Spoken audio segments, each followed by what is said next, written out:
Donc on a décidé de faire un PADD à blanc, c'est-à-dire qu'on s'est réunis les 14 communes et on a commencé à parler urbanisme. On a commencé à parler d'abord entre nous, parce qu'on n'avait pas l'habitude de parler urbanisme entre nous et d'échanger. On a parlé urbanisme et on a fait carrément un PADD à blanc. Je me souviens des équipes, quand ils sont arrivés, je leur ai dit, il va falloir que vous arriviez à travailler avec chaque maire et de faire en sorte qu'à la fin du PLUI, chaque maire puisse se dire, en fait c'est mon urbaniste, et il connaît ma commune aussi bien que s'il était communal. C'était vraiment un pari. C'est en mesure d'être à l'écoute de l'ensemble de nos collègues, c'est beaucoup de temps. Les règles sont les mêmes pour les 14 communes, et c'est beaucoup plus facile pour chacun d'expliquer pourquoi il y a un certain nombre de contraintes, parce que le PLUI, c'est aussi parfois des contraintes dans l'intérêt de tous. On a tenu à les rencontrer chaque conseil municipal de façon à recueillir leur avis en ce qui concerne le PLUI, bien sûr, mais sur les méthodes de travail. Et c'est à ce moment-là que nous avons décidé que chaque commune élaborerait le zonage à son niveau.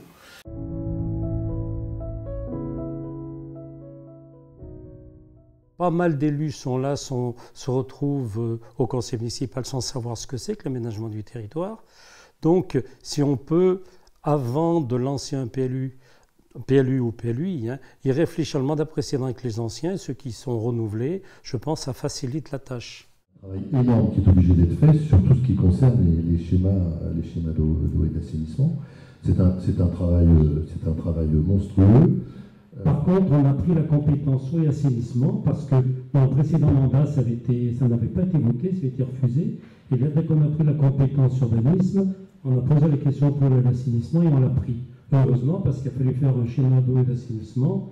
Ça s'est déroulé en même temps que les travaux du PLUI. C'est un petit peu juste à la fin pour se retrouver. C'est vrai que c'est des compétences lourdes.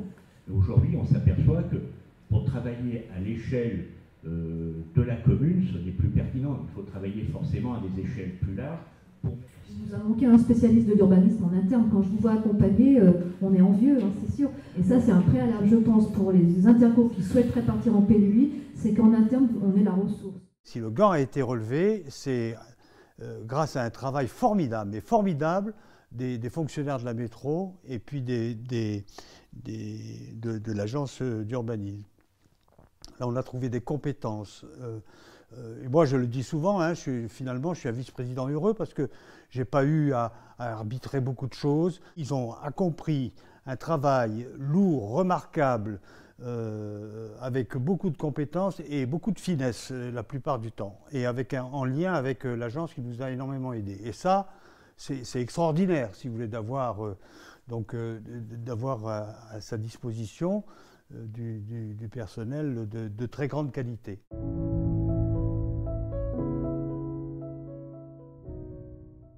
Une personne toute seule, sans DGS, c'était très très compliqué. Et heureusement qu'on avait l'agence d'urbanisme, sinon on se serait pas arrivé au bout. Nous, on n'avait personne sur l'urbanisme, donc on est parti de rien. On a embauché une responsable urbanisme de très bon niveau, et heureusement, parce que vu la complexité, je dirais heureusement. Et on a été obligé de rembaucher 2 personnes de plus sur les dernières phases arrêt, commission d'enquête et approbation. Et si j'avais mieux mesuré les choses, je pense que j'aurais renforcé l'équipe avant. Et moi, je dis que le succès d'un PLUI, c'est l'ingénierie. Moi, je pense que c'est important d'être accompagné par des bureaux d'études, la URG en particulier, et puis nos techniciens, mais il faut que le message passe, il faut que le projet, on considère que l'élu, c'est leur projet, c'est notre projet, et ce n'est pas celui des techniciens, bien qu'on en a impérativement besoin, ils nous guident, ils nous donnent le cadre, mais il faut que ce soit les élus qui décident. Donc, ce qui est important, c'est un bon chargé de mission, puis en 2, un bon chargé de mission, puis en 3, un bon chargé de mission. En même temps, d'avoir une équipe d'ingénierie, ça peut être un gros point faible. Quand ta mère voit arriver une machine comme ça, il se dit, oula, quelle place je vais retrouver face à ça? Et il faut beaucoup de doigté, beaucoup d'intelligence de la part des technos de la métropole pour justement avoir cette intelligence de dire, le but qu'on m'a donné, c'est que le maire à la sortie puisse dire, finalement, l'urbaniste, c'est comme si c'était le mien.